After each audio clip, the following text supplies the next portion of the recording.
He moved into a house that wasn't empty. All right, today's story takes place in a quiet Hudson River town, late October 2021. It starts like a normal move-in. It does not stay that way. Rowan Kell is 37, lean, practical, the kind of guy who has carried other people's boxes for years and finally gets to carry his own. He buys a tall, tired Victorian on Wemple Street Widow's Walk, slouching porch, stained glass over the stairs. On paper, the house has been empty for a season. Before that, a retired school librarian lived here. The listing says, charming details. It does not list the other detail. Listings never do. Night 1. The Hudson is dark as melted iron. A freight moans across the bridge. Leaves drag the gutters. Rowan backs a rental truck to the curb, sets a hand on the rail, and feels old paint give. Inside smells like dust and lemon oil. The floor has that note old houses sing when they map where feet prefer to travel. He makes a bed, sort of. Cooks eggs in his grandmother's pan, eats by the open kitchen door. To the west, wind chimes arguing with themselves. To the east, a radio playing Old Soul so quietly it feels like someone pacing a kitchen. 11:48, he takes the trash to the alley, inhales the cold. A cat posts up at the fence like a bouncer. He laughs, goes in, deadbolt, chain, lights off except a small lamp in the front parlor. 12:17. From the kitchen, a drawer opens, wood on wood, soft, then closes. He's not asleep. He's in that new house mode where your brain catalogs every sound like pop quiz questions. The drawer again. Same speed, same breath. A single spoon ticks the divider like a hand lifted it, weighed it, set it back. Rowan breathes, runs the script. Houses settle, pipes rehearse. Mice sound huge at night. He pads in on cold boards. Every drawer is flush. The counter is polite and empty. Moonlight makes a pale square on the table. He opens the top drawer and shuts it, imitating the sound. Okay, brain, there you go. He puts water on for tea because people who aren't afraid make tea at midnight and that's when he sees it. On the pantry door, shoulder height, a little wax circle, a fingertip habit mark. Years of touch, wiped and redrawn. Not fresh, not ancient, just used. Morning is chores, locks, heat, chimney. The locksmith, Nate, admires the old brass and swaps the cylinder. A neighbor shows up with a casserole wrapped in a cherry towel. Her name's Avril Peak. She bakes when weather thinks too hard. She mentions the librarian kept hours you could set a watch by and casually says, if the attic fusses after midnight, check radiators before raccoons. These old girls bang. After lunch, the house tells him a secret. In the coat closet, his elbow finds a seam. He presses. A narrow panel sighs open steep servant steps between pantry and the back corner upstairs. He shuts it, opens it again, because that's what you do when a wall suddenly becomes a door and dusts the threshold to see if anything uses it later. That night, the river breathes colder. He writes a list at the kitchen table. 12:20. Toothbrush in his mouth. The dumbwaiter slides 2 inches and stops. Rope creaks, goes still. He watches the pantry door in the mirror until the fog clears. 1:44, he wakes to the smell of toast. The toaster is unplugged. He quietly laughs at himself and rolls over. Day 3. Riverwalk, hardware store, Goodwill drop. He returns at 4 and through the frosted front glass sees a shaped shoulder, hand step back. He enters slow. The air smells faintly of lilac drawer sachets. On the entry table, a small tissue bundle. Inside, a brass key, smooth as a worry stone, stamped with a single letter B and a scratched number 1. Not one of his. In the kitchen, a thin line of flour has moved, like a cup was set and lifted. A cup is clean, drying on the towel. In the pantry, the dumbwaiter rope quivers and stills. At the back stair threshold where he dusted, half-moon prints. Not boots, not bare, soft sole, small or careful. Rowan opens the closet panel and speaks into that narrow dark. Calm. I own this house. I move slow. I don't throw people away. If you're real and you want to stay real, tell me your name. He hears a decision being made. A scuff at the top. A pause on the third tread. That small, quick run we all do to pretend we're not afraid. She appears on the last step. Late 50s, hair pinned, cardigan mended, with proud little stitches, wool socks in tired slippers. Her eyes scan, land on his, and choose honesty. I'm Imre Blakely. I looked after Miss Renner for a year and a half after the snow that broke her hip. I stayed after the service because the realtor kept telling me the date and I couldn't hear it. The pantry door knows me. The back stair knows me. I didn't mean to startle you.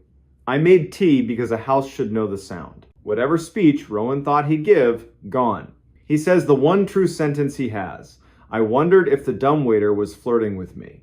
Imre almost smiles. The key? Service key, she says. Miss Renner gave it to me when the ramp went in. I hid it under the flour tin because I hide important things in unimportant places. You were at the river. I set it out when I heard you would fit your own name here. Rowan. That's a name that can learn a house. They move to the kitchen like two people agreeing not to break anything. In better light, he sees her cardigan buttons are all wrong sizes, her amber ring chipped smooth by years, and her hands jar-opening hands. She apologizes for the flour. She baked biscuits yesterday because the house woke up hungry. There are 3 in a tin, second shelf. She's not a thief. Then I owe you butter, he says, and the kettle, which has been placed cold on a burner out of habit, gets clicked on for real. Over tea, she gives him the owner's manual, no inspector rights, where radiators bang after rain, how the pantry hinge forgives more quickly if you hum, wax the dumbwaiter rope in November, scold it in July. The cellar light needs 2 breaths to remember it's a light. The center post should have been replaced 20 years ago. The house forgives it monthly. The drawer, top right, always slides back a spoon's width. Miss Renner kept a rubber band there because elastic keeps secrets better than a latch. The sound he heard was the spoon settling. The house was pointing at the elastic. Imre stands. I'm in your way. I meant to say goodbye and got embarrassed. I'll leave by the back stair. I'll leave the key. If the pipes talk too much, call. Rowan surprises them both. Stay for supper. Avril brought a casserole. I repay towns by eating what they hand me. They eat coats on because the heat schedule's still formal. Imre tells small, dignified stories. Miss Renner sang morning hymns without believing because habit and comfort share a coat.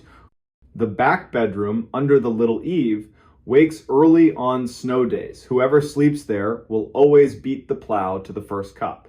The cast iron sink has a comma-shaped chip, permission to keep going when a sentence seems finished. Before she leaves, Imre asks for a plain blessing.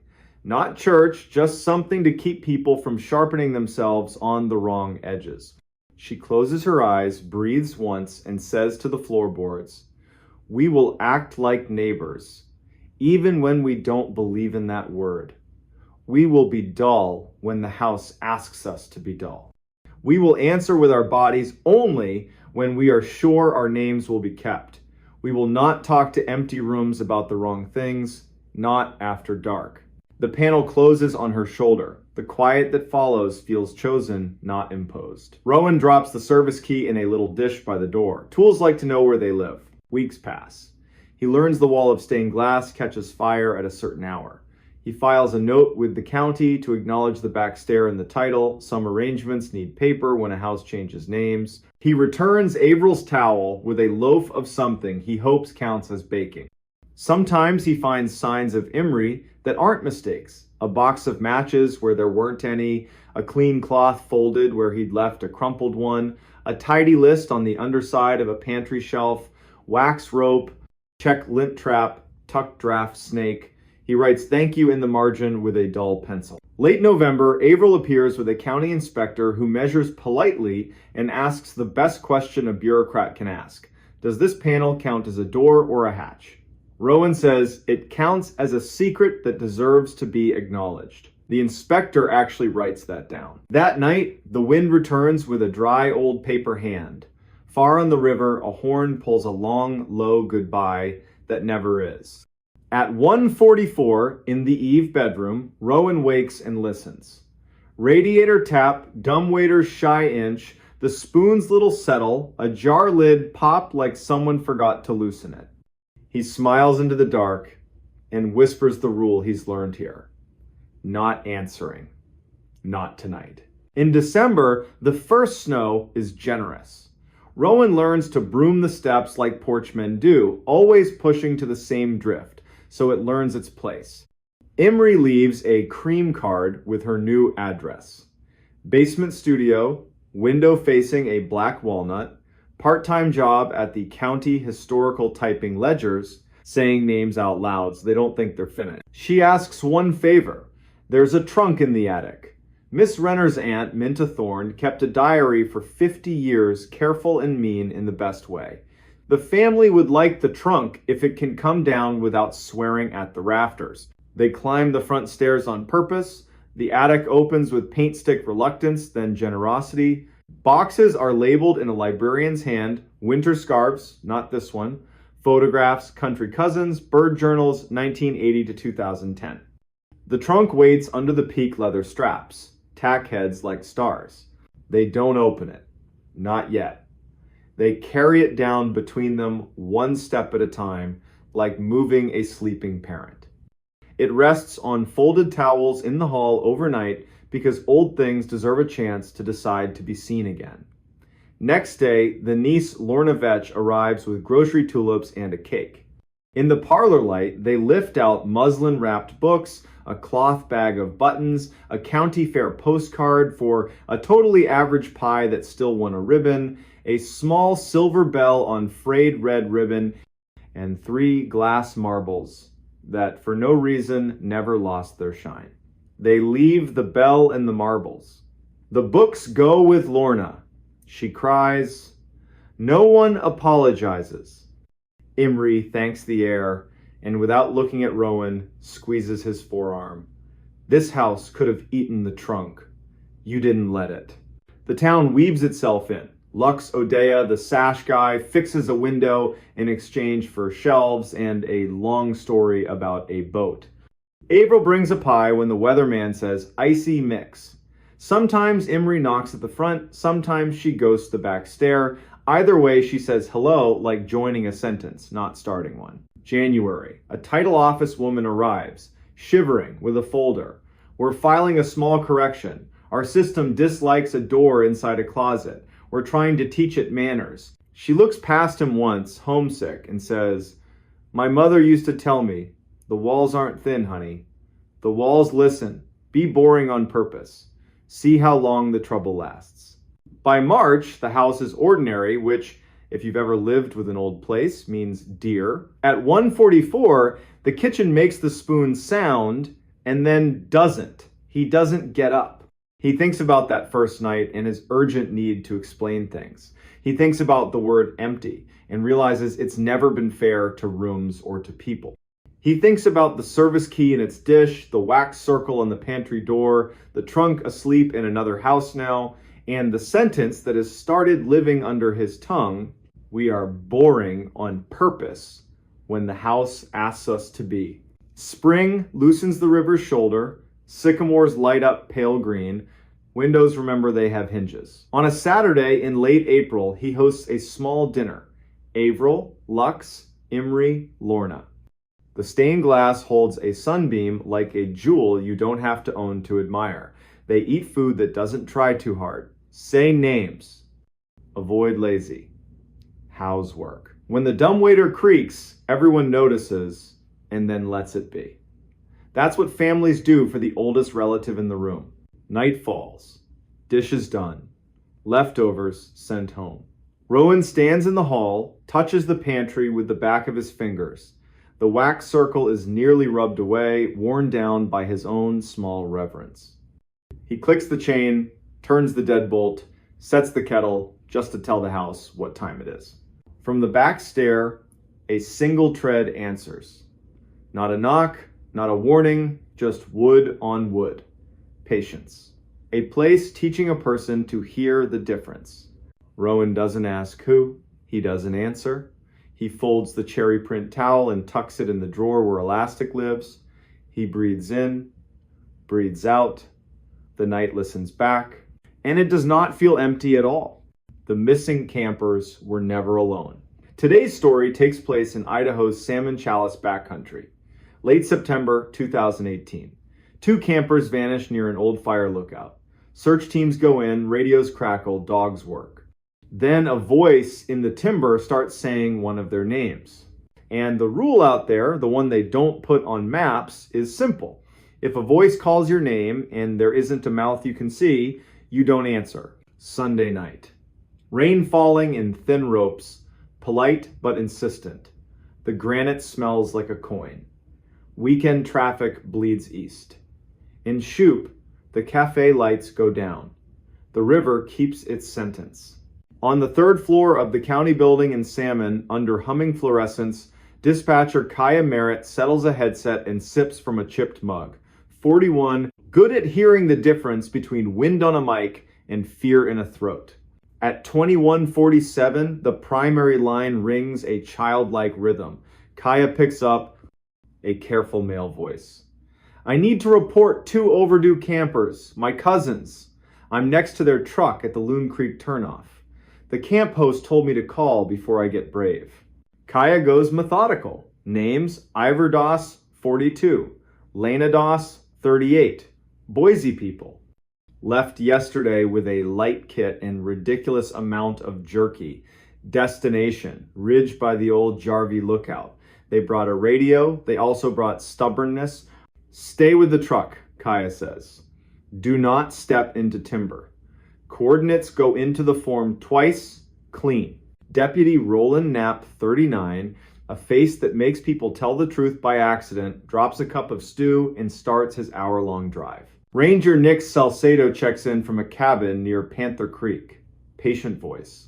Knows where people make their first wrong decision. By 22:40, red and blue lights lay themselves across wet trunks at Loon Creek.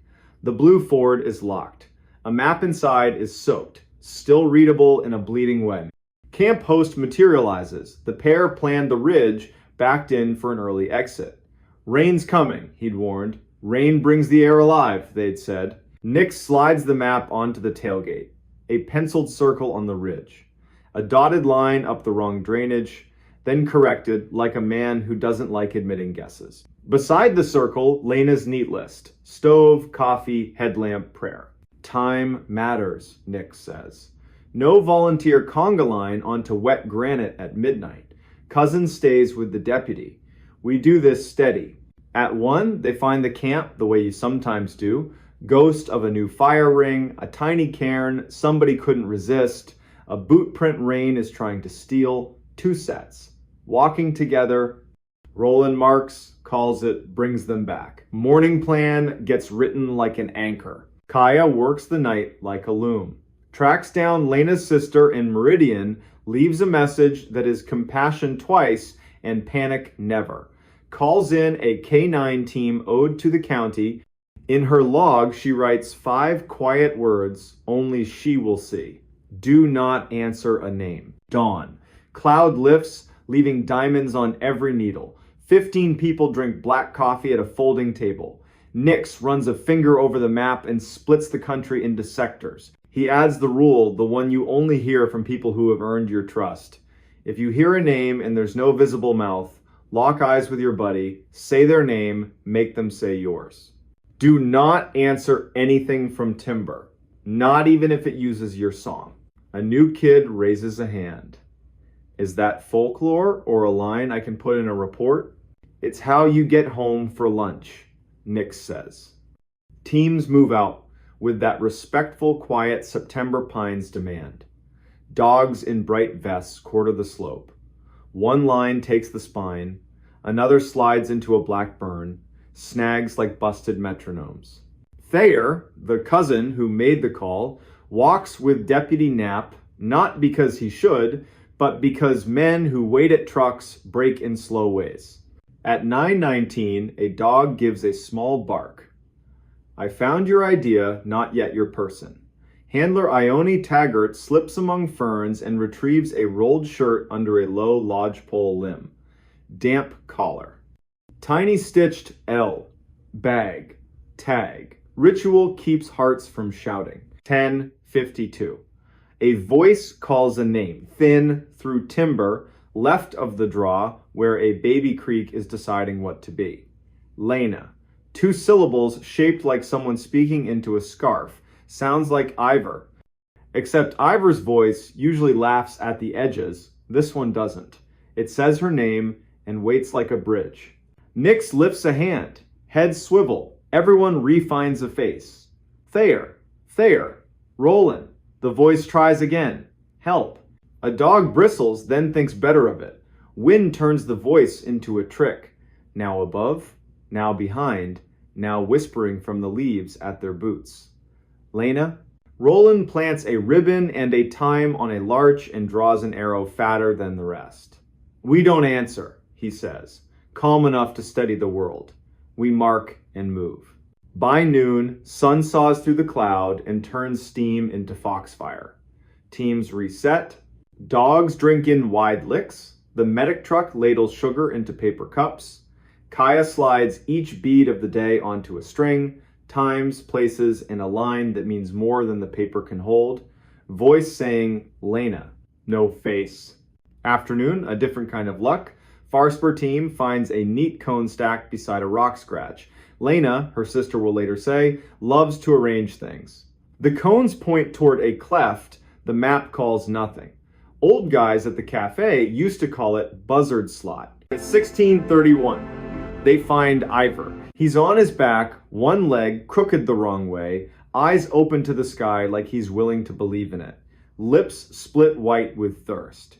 He makes a sound that's half apology, half joy. We stayed on the spine, dropped too fast, rain shoved us into a bad shelter. We heard the lookout radio from the valley, the weather loop, thought it was a truck, followed it, found no truck. Then we heard Lena's name, my voice saying it, but not mine. I didn't answer. That's why I'm still here. Where's Lena? Nix asks from the edge of the circle. Went to water, said she'd follow a trail of tin cans and bad jokes back to me. Left a cone pile every 30 steps. Then the voice said my name, like her mouth. I said hers once, too soft for the trees to catch. After that, I held my tongue. She's been gone since just before sunup. 17:54. They find Lena. 10 minutes east, 2 pitches up, tucked into a granite room. One hand on a ledge like she meant to pull herself into another day, and paused here. Cold, not lost. Shy pulse. Hairline cut with the head's usual drama. Jerky pouch, empty. Pockets full of gravel, her attempt at a breadcrumb trail in a place that only Prince would stone. Wind keeps the helicopter on a leash, so they burrito the pair in foil, wool, and intention. Move them by patient inches. Dogs trot with tails up, doing what dogs were born to do. Ivor talks about coffee like a religion. Lena says river like a baptism. On the tailgate under a county floodlight, lines running into arms, Lena gets her question to work. The voice, she tells Nix, it said his name. It came from the wrong place, above, behind, under my feet. I didn't answer. I counted to 50, then 50 again. Sat on my hands so they wouldn't lift like a trained dog. I just repeated your rule. Find a face. Say a name you can see. People get hurt up here when they answer a mouth that doesn't have their best in mind. You did right. Thayer. Because brains want drawers to push fear into we were never alone, were we? Lena gives a small, tilted smile. That's mountains for you. You're with wind. With water. With old decisions other people made and left hanging in the trees.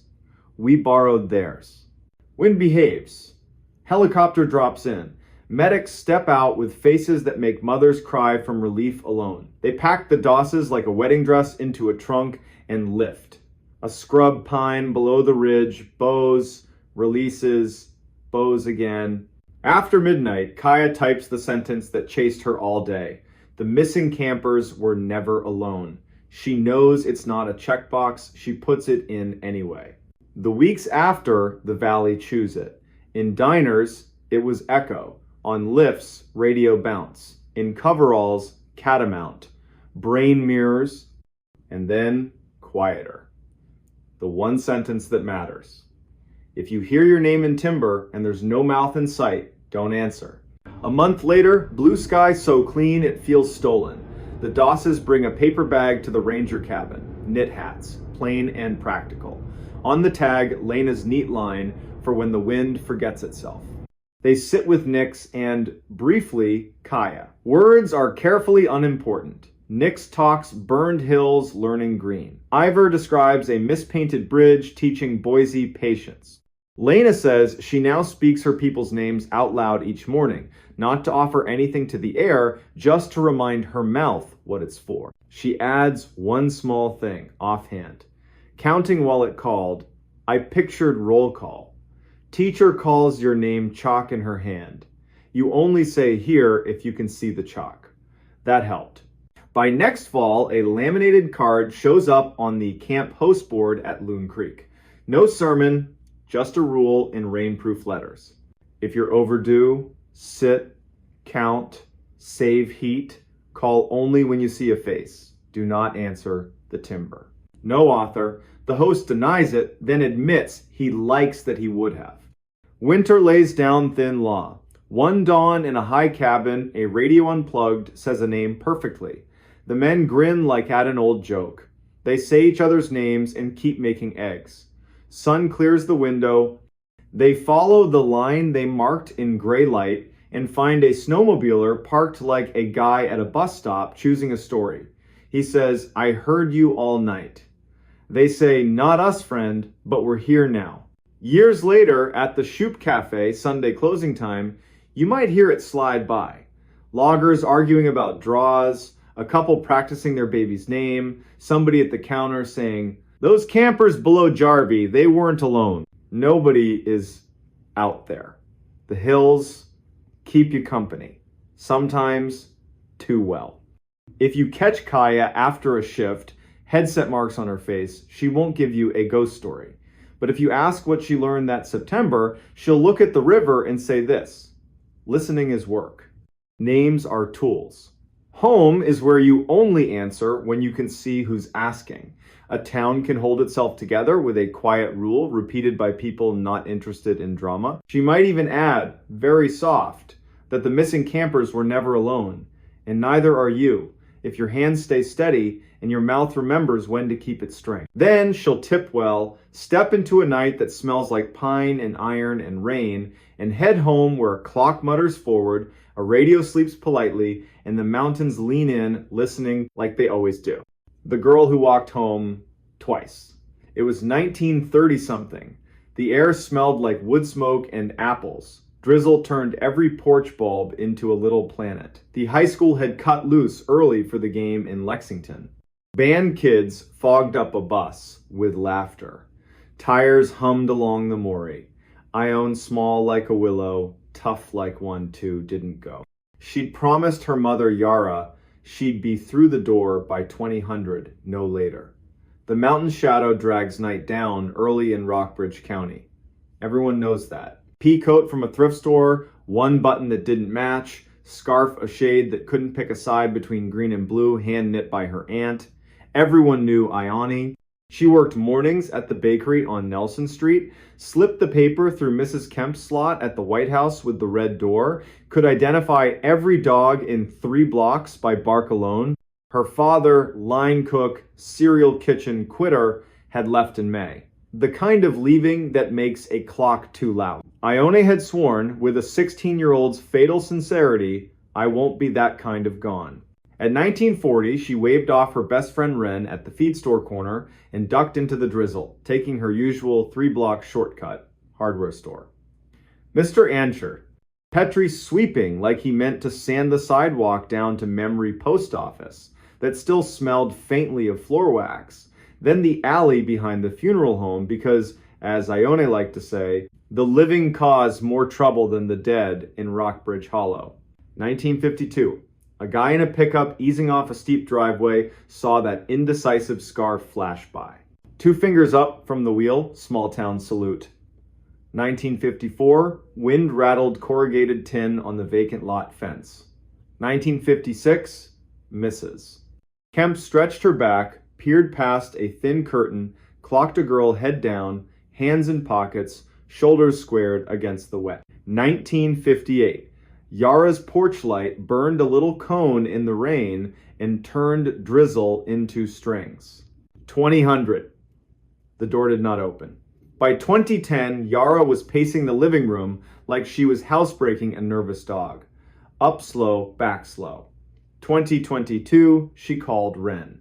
Surprise, then careful. Yes, they'd split by the feed store. Yes, Ione was fine. And there had been a man at the vending machine, Marine Corps cap, too new for the face wearing it.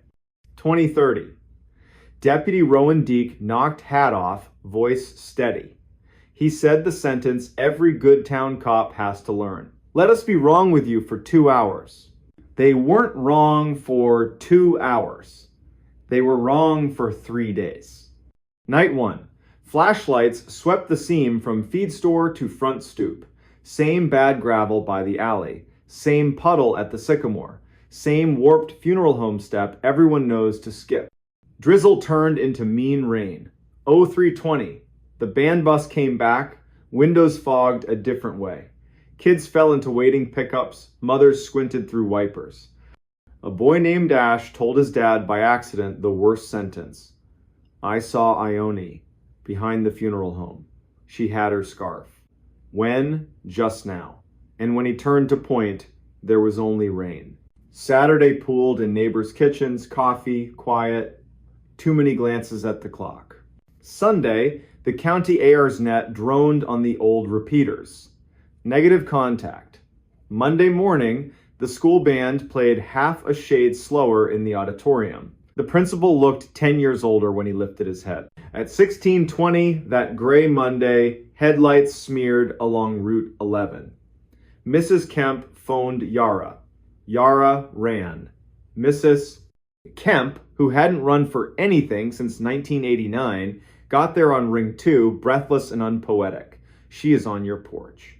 Ione stood under the porch light, hair slicked flat, scarf dark with rain, coat buttoned wrong, hands in pockets, eyes bright in a way the sky hadn't earned. The bulb made a perfect oval on the boards, like the house had been waiting for its mark.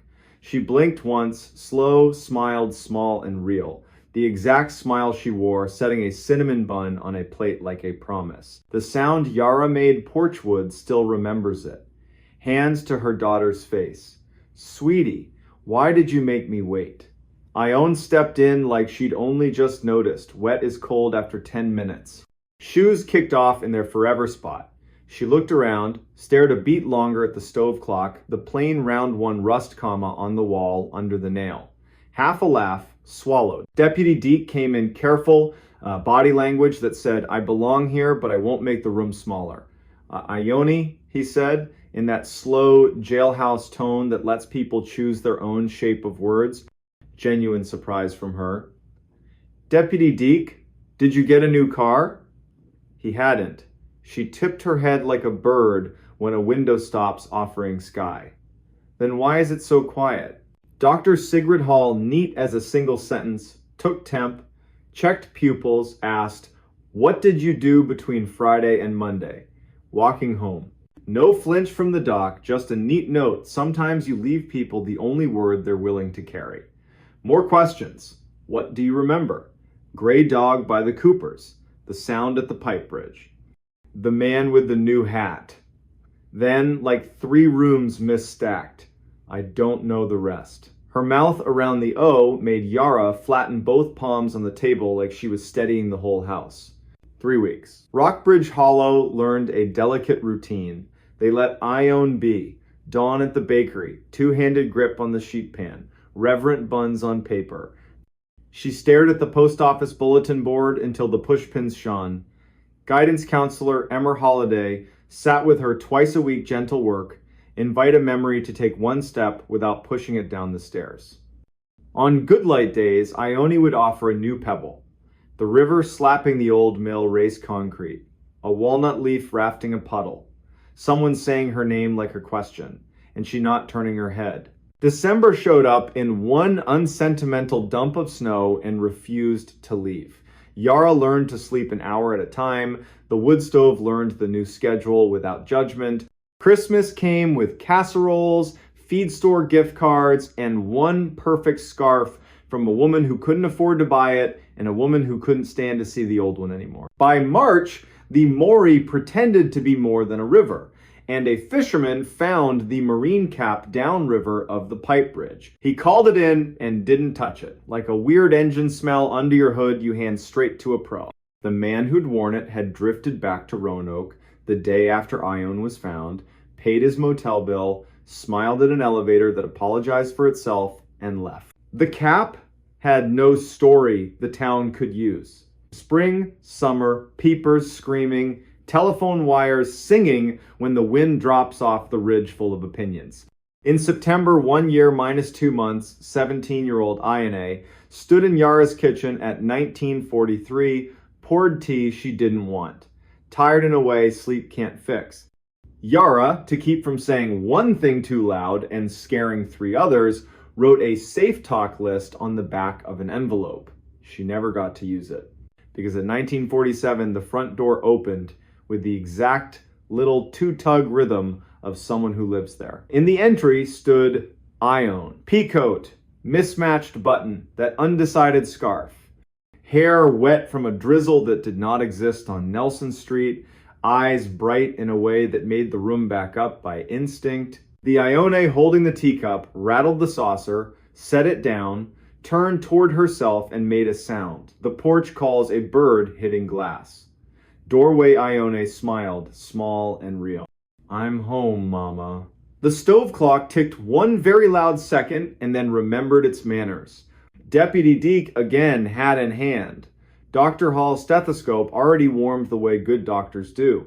Counselor Emmer put both palms on the table and didn't sit until Yara did. The town did not come. A small place knows when a crowd ruins the edges of a miracle. They asked gently, "When did you start walking? Where did you turn? Did anyone speak? What did the river sound like?"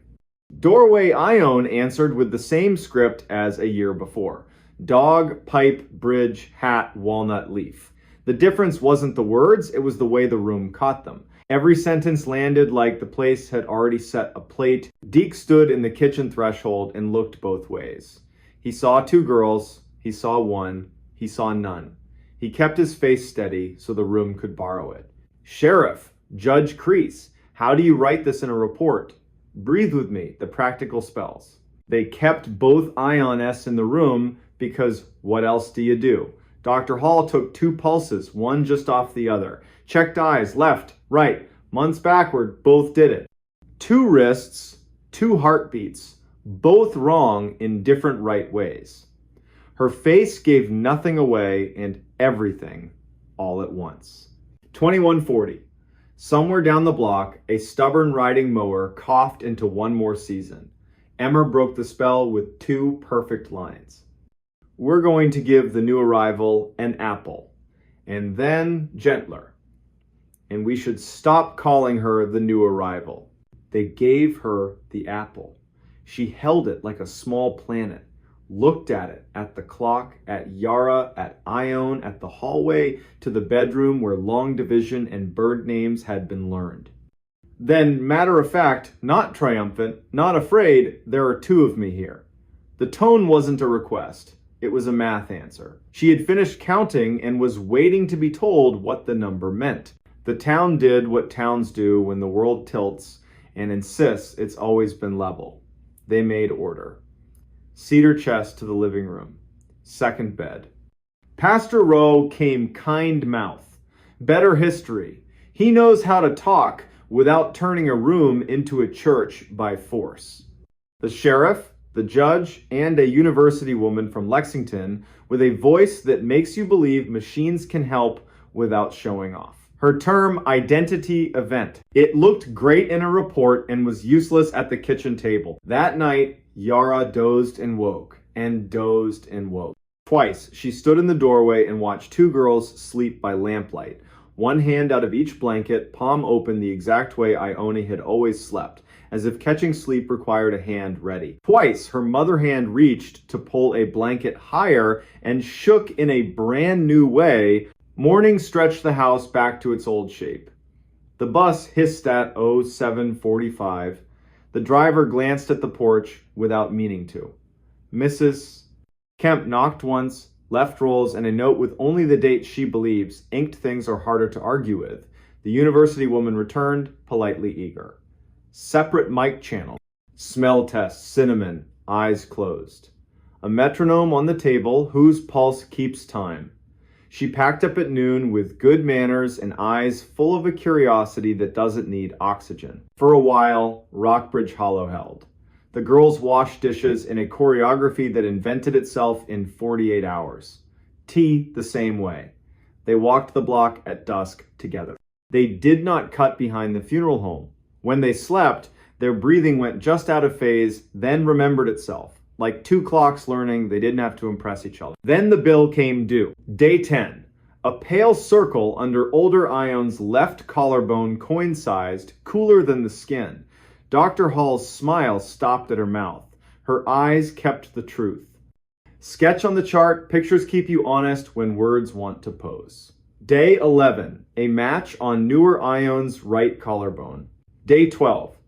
Two circles bloom, each wrist, opposite sides. Opposite girls, like a mirror taking inventory. By day 14, the girls had learned to move like two people carrying one big tray through a narrow door. Day 19, they'd invented a way to argue that didn't injure the room. Day 21, the circles resolved into a constellation the doctor couldn't name, and then, just as impolitely as they appeared, they faded. Not all at once, one by one, soft as a hand, smoothing a wrinkle back into weekday skin. Day 24. Dusk, the hour when Rockbridge problems either introduce themselves or forgive you for not noticing newer Ione stood on the porch, undecided scarf at her throat, and looked toward the feed store, the funeral home, and that walnut root that heaves the curb. I should walk, she said. Older Ione, very quiet. I'm tired of walking. Both were true. Yara chose the loudest kind of bravery that makes no noise. We'll walk together to Pastor Rose, she said, and lend him our feet for 1 block. Then we'll come home. They did. The town watched by sweeping already clean porches. The girls returned, ate, slept. The circles faded, like a bruise deciding not to be dramatic. Day 31, 05:20. Newer Ione rose, made tea she didn't want, folded the undecided scarf on the table, smoothed it with both hands, thumbed the mismatched button, and laughed without humor, private joke between her and the world. She opened the door to rain that wasn't there for anyone else and a porch light that was. She stood on the exact board as the year before. Turned, as if to give someone permission to follow. No one did. Step 1. Step 2. By step 3, Yara was awake. A mother knows her child stares. Ione, she said, not church voice, house voice. The girl smiled. I am going home. She stepped into a drizzle only she could feel. The porch light held her one heartbeat too long. She walked 3 blocks, hands deep in pockets, cut behind the funeral home, past Mrs. Kemp's window. Mrs. Kemp stood to stretch and saw a girl head down through sheer curtain and did not lift it. She had learned a hard lesson once and refused to write a new one. 5:54, Yara's door opened again. Older Ione, the one who'd returned that impossible Monday in the year 2004, stood in the entry with her scarf in one hand and coat over the other arm, crying and not crying, joy and disaster braided. Mama! No words back. Some truths are for skin, not air. Yara crossed the room, palms on her girl's face, while the clock hung its seconds without comment. By noon, the rain that hadn't been real for anyone else gave the day back. Dr. Hall, efficient, kind, wrote 2 lines she'd never bother a medical board with. Their grammar wouldn't survive. Older Ione, warm, steady pulse, lesions fading, appetite back. Newer Ione gone. Pastor Rode delivered a casserole he hadn't cooked. He's learned how to honor offerings without stealing their credit. I don't know what to call the second walking, he admitted, voice low. The first wasn't a trick. The last wasn't a theft. When the porch asked for a witness, they gave it one. That was right. Weeks stretched. The house learned gratitude without building a festival around it. Ione went back to mornings at the bakery, face to the heat, wrists remembering Cinnamon's weight. The Tuesday dollar tip from Mrs. Kemp, return some customs, survive any weirdness. One Sunday, Wren braided Ione's hair on the stoop and didn't cry until the knot that spot where promises and prayers looked the same. Deputy Deke waved with 2 fingers and didn't slow. Habits keep towns from unraveling. Sometimes in late fall, when the walnut drops a single leaf onto a puddle and the river at the pipe bridge sounds like the old mill remembering, people here say, without moving their lips much, that they saw Ione walk home again. They don't mean a ghost.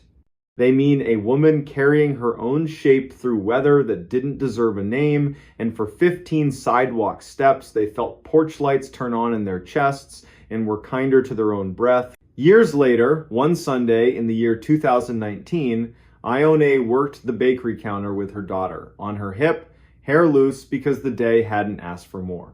A stranger out of state ordered a coffee and said it the way outsiders do. "Are you the girl who walked home twice?" Ione looked at him, then at her daughter, then at Nelson Street drawing its honest line toward the river. "I'm the woman who did her best in Rockbridge Hollow," she said, kind, firm. The stranger made a sound halfway between sorry and disappointed and took his coffee to go. That night, the porch light over Yara's door hummed like it has for 15 years. Little transformer in a housing that outlived storms, bulbs, and one remarkable season. Walnut leaves fell in 2s and 3s. The stove clock kept obedient time even after time had misbehaved. Yara sat in her chair, listened to the night count itself, and felt the house settle into its old bargain with joy and fear. She spoke one true sentence into a room that had earned it. "My girl walked home. My girl walked home twice. The door in his basement wasn't there yesterday." Late October, year 2018, West 73rd Street was getting shoved around by that lake wind, long, hard gusts that make whole blocks clench their teeth. Rain ticked the gutters like pinball. Inside a brick duplex that still smelled like plaster dust and stubborn varnish, a 37-year-old hospital electrician named Callum Brenner was doing what he did most nights. Fixing his future with his hands so his head didn't wander. Callum had bought the place in June, ripped up carpet in July, learned the patience of plaster in August. By September, he could ID every pipe by sound. The furnace, original to that era when guys wore hats to breakfast, cleared its throat every evening like an old smoker, then usually behaved. Widowed at 33 by a soft-word doctor's hate, Callum had decided you can outwork the long hours if you give them a job. His job was this house. A blue notebook on the kitchen counter held the list. Beside it sat a chipped ham radio mug, Coil Me Maybe, that he pretended not to like. He'd been in the basement 100 times. It was a good basement by neighborhood standards. Poured walls, old coal chutes, mortared shut in the 1960s. Work sink with a stain shaped exactly like Michigan. 2 doors down there, one cream painted into a porch cubby full of sleeping paint cans, the other a janky plank into a crawl space where the October Mice Union held meetings. He knew both. He'd made peace with both. He had not met the third. At 21:42, after losing an argument with a breaker and eating dinner like a raccoon at the counter, he headed down to relight the pilot. He liked that moment, the polite click, the soft whomp winter delayed by a thumb. He rounded the stair, set his phone on a joist for light, looked up, and stopped, like someone was dimming him instead of flipping him off. There was a door in the west wall. Not a door he must have missed. Not boxes stacked weird. He'd scrubbed that concrete in August with vinegar and a bad attitude. It had been wall. Now, it was a door, same indifferent cream as the other trim mortise latch, casing with the exact roller lint pimples from some distracted owner 3 tenants back. A strip of blue tape was slapped across the brass like a utility tag. It even crunched under his knuckle when he knocked neither hollow nor solid. A hotel of a sound, Callum said it out loud. Because good rooms appreciate honesty. That was not there yesterday. The furnace clicked, caught, and steadied as if proposing a trade. You let me keep one mystery, I'll give you heat. He stared at the tape. It said utility in tiny letters and a number no department in Cleveland uses. Upstairs, he wrote it in the blue book. Wednesday, late October, year 2018, new door, west wall, basement. He made coffee he didn't want. Then he called the one neighbor who knows the right nouns for the wrong problems. Genevieve Trask had worked 30 years in the bus yard parts department. Even her dog, Primitive Pete, followed house rules like a union contract. She'd been on West 73rd since the streetlights still rang like bells when they got swapped to sodium. Callum asked if she'd come tell him whether he'd just lost a fight with his eyes. My pleasure, she said, like someone who's risen for worse. They went down.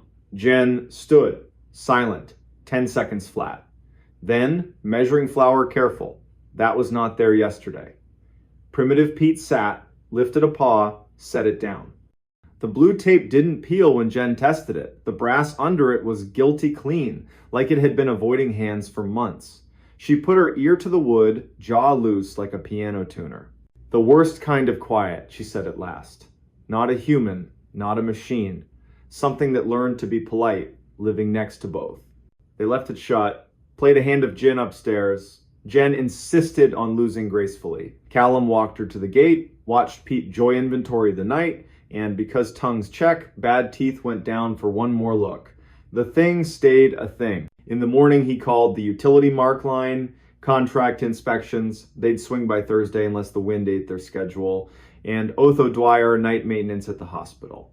Collector of left-handed screwdrivers. Saint of simple machines. Otho showed at 1910 carrying a case that looked like it should say violin and didn't. Scope camera.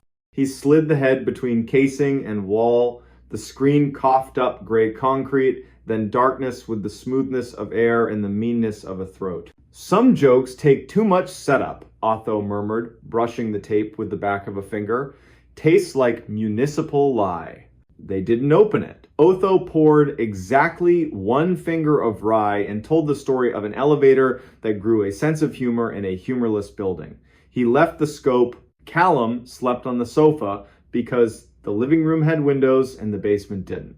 He dreamed of blue tape, a polite click, and a nurse's voice saying, "Not yet." Thursday, 14/27. Voicemail from inspections diverted to a sinkhole at Denison. Second voicemail from an unknown number, just silence that didn't know how to hold its breath. Then a whisper from very far down a hall, "Don't come down while the light is wrong." He went home anyway. Top of the stairs, he made the announcement men only make to empty rooms. If you're human, show me your shoes. If you're not, invitation rescinded. The furnace behaved. The sump pump cleared its throat. He set a carpenter's lamp on the floor to make a small, honest city of light, and with a stub of chalk, he drew a line along the bottom of the door. If you can't make sense, you can measure. He knocked once. The sound came back too soft. He pressed his palm to the panel, neither warm nor cold.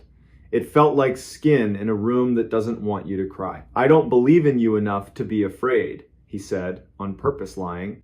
Houses respect effort. He turned to leave.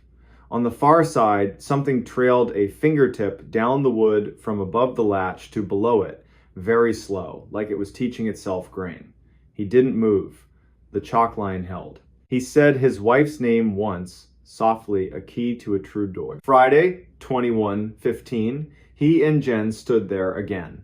Primitive Pete approved the dryer. The tape had a new diagonal crease, like a latch lifted, then politely reset. Jen hovered her hand over it like a candle. "You are not the first house on this block to breathe into the wrong room," she said. In 2006, during the epic flood, the city dug out the storm line in the alley and found an old brick run, Prohibition beer, and better stories. They sealed what they could see. They did not seal what refused to admit wanting sealing. That's where the undertalk lives, she said. Not your house's fault, it learned the language. Not yours for hearing it. We lean a chair and don't make introductions.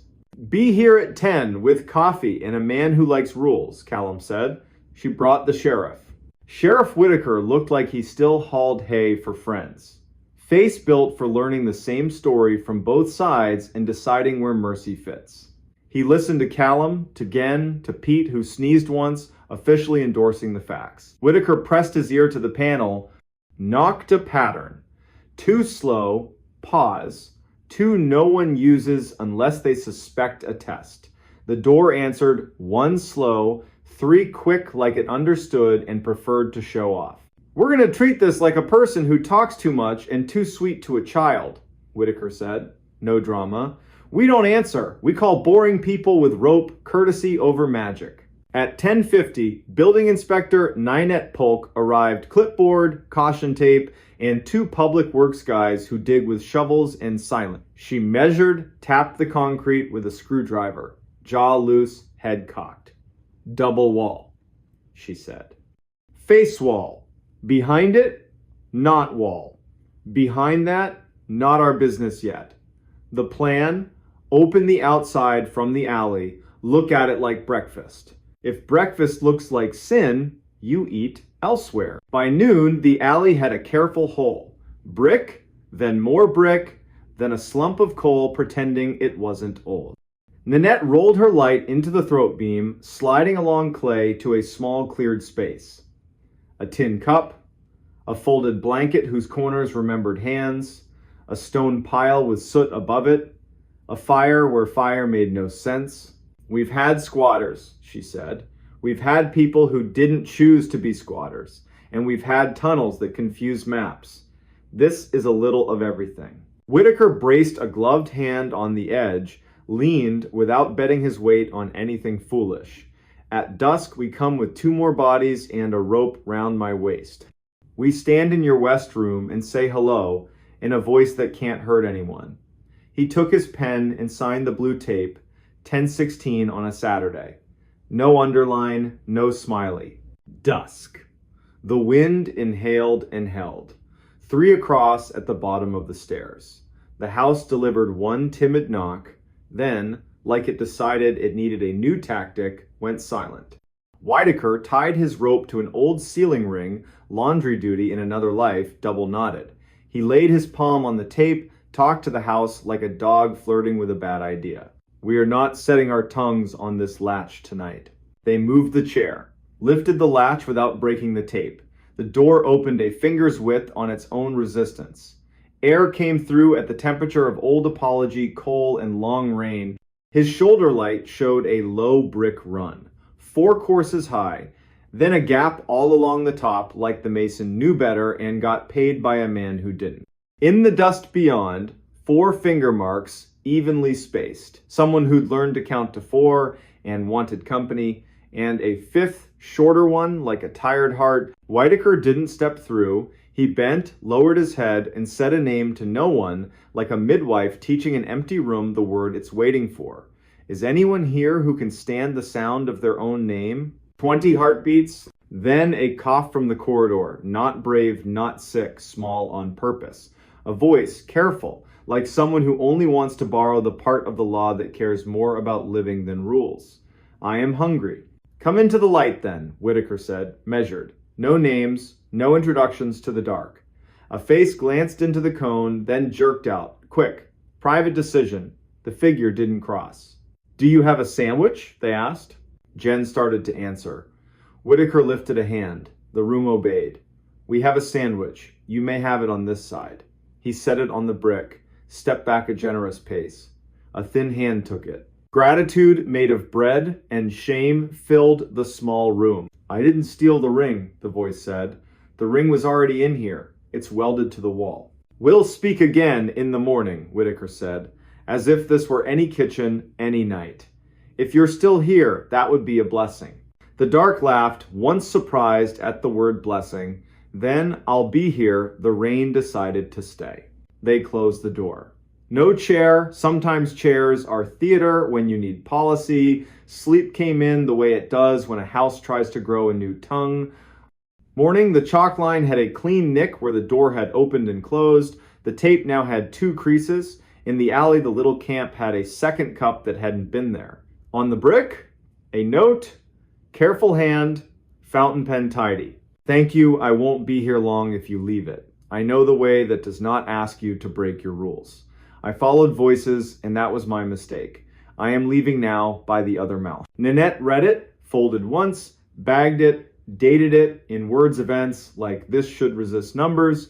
Sometimes people want a story, she said. Sometimes they want a door that says, no, we'll build you the second one. They hired masons from Ohio City argument-winning walls. A second wall went up in front of the first, tied with rebar that enjoyed its job.